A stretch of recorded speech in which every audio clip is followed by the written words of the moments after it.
On the menu tonight is beef back ribs. What I'm gonna be doing with these ribs is I'm going to be following the Meat Church recipe for cooking these on the Traeger. You're gonna make them with me. Not exactly gonna be treating these like I would treat a pork rib. Normally with a pork rib, you would remove the membrane that is on the underside of the rib. However, because beef ribs have very little meat on them, you want to leave the membrane because that is the only thing that's going to be holding all of the meat together. As far as a binder goes, I'm just gonna be using Worcestershire sauce. That is what Meat Church uses in their recipe.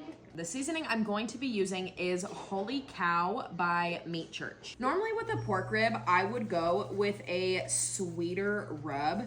With beef, I just want a classic salt and pepper. On the meat side, I definitely go a little heavy. I'm gonna let my rub adhere to my ribs for about 15 to 30 minutes. While the rub is adhering to the ribs, my Traeger is set to 250 degrees. So we're gonna let that warm up and then we're gonna put these on. I love using the Meat Church rubs because every single one of them is so good and they have so many different types for the type of meal that you're wanting to create. They also make the recipes super easy to follow. So we're gonna pop these on our Traeger and they're going to smoke for 2 hours at 250 degrees. We'll come back and then wrap them in foil. Essentially what we're wanting is an internal temperature of 170 degrees on an instant read thermometer. The internal cook temp of my ribs is at 170, so I'm gonna wrap them in foil and then they're gonna go back on until the internal temp is 200, which will take about an hour to an hour and a half.